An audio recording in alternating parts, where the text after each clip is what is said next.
কোনো আকার কুরআন শরীফের আয়াতে আল্লাহ করিল পরিষ্কার ঘোষণা কুরআন শরীফের আয়াতে আল্লাহ করিল পরিষ্কার ঘোষণা আমি আল্লাহ যাহা জানি সৃষ্টির কেউ তাহা জানে না আমি মুর্দাকে বাঁচাই জিন্দাকে মারি আমি মুর্দাকে বাঁচাই জিন্দাকে মারি আবাদ করি আর বরবাদ করি বিনা মেঘেতে বাজবেনি আর জ্বলন্ত আগুনকে বরফ করি জ্বলন্ত আগুনকে বরফ করি সৃষ্টি জাহানের খালিক মালিক সৃষ্টি জাহানের খালিক মালিক অসম্ভবকে যিনি সম্ভব করে আল্লাহ নিরাকার নেই কোনো আকার জর্রা বজর্রে বিরাজ করে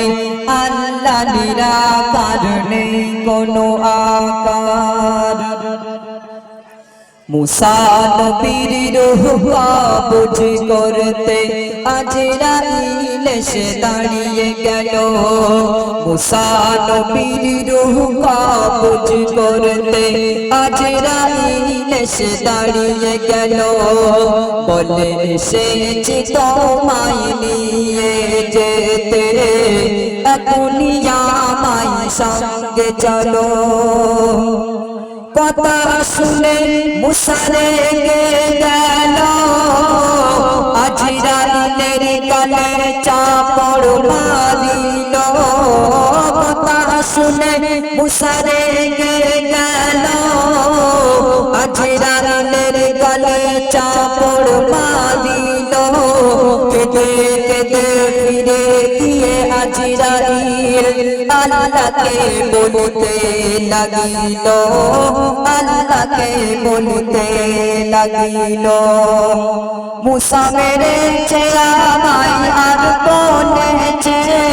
আসলে বার তোকে রাখবো ধরে আল্লাহ নিরাকার নেই কোনো আকার জর্রা বজর্রে বিরাজ করে আল্লাহ নিরাকার নেই কোনো আকার আর বলেছে বলবে খোদাকে মুসা বলেছে আসবে না আমার যত উম্মত উম্মতি কে করবে তাদের দেখা শোনা আল্লাহ বলেছে জালিল তুমি শুনে না মুসা নবীকে গিয়ে বলে দাও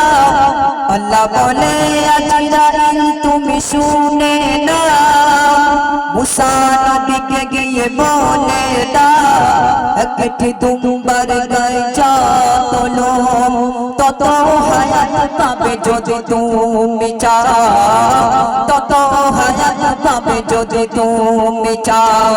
ওই লোমগুনা শেষ হবে গো যেদিন ঠিক সেদিন তুমি যাবে মরে আল্লাহ নিরাকার নেই কোনো আকার জর্রা বজর্রে বিরাজ করে আল্লাহ নিরাকার নেই কোনো আকার জর্রা বজর্রে বিরাজ করে ও দয়াল নবীজি বলে মোরাল্লাহ ও দয়াল নবীজি বলে মোরাল্লাহ সব কিছু দেখা পাইকে কি করে আল্লাহ নিরাকার নেই কোনো আকার জর্রা বজর্রে বিরাজ করে আল্লাহ নিরাকার নেই কোনো আকার আসসালামু আলাইকুম।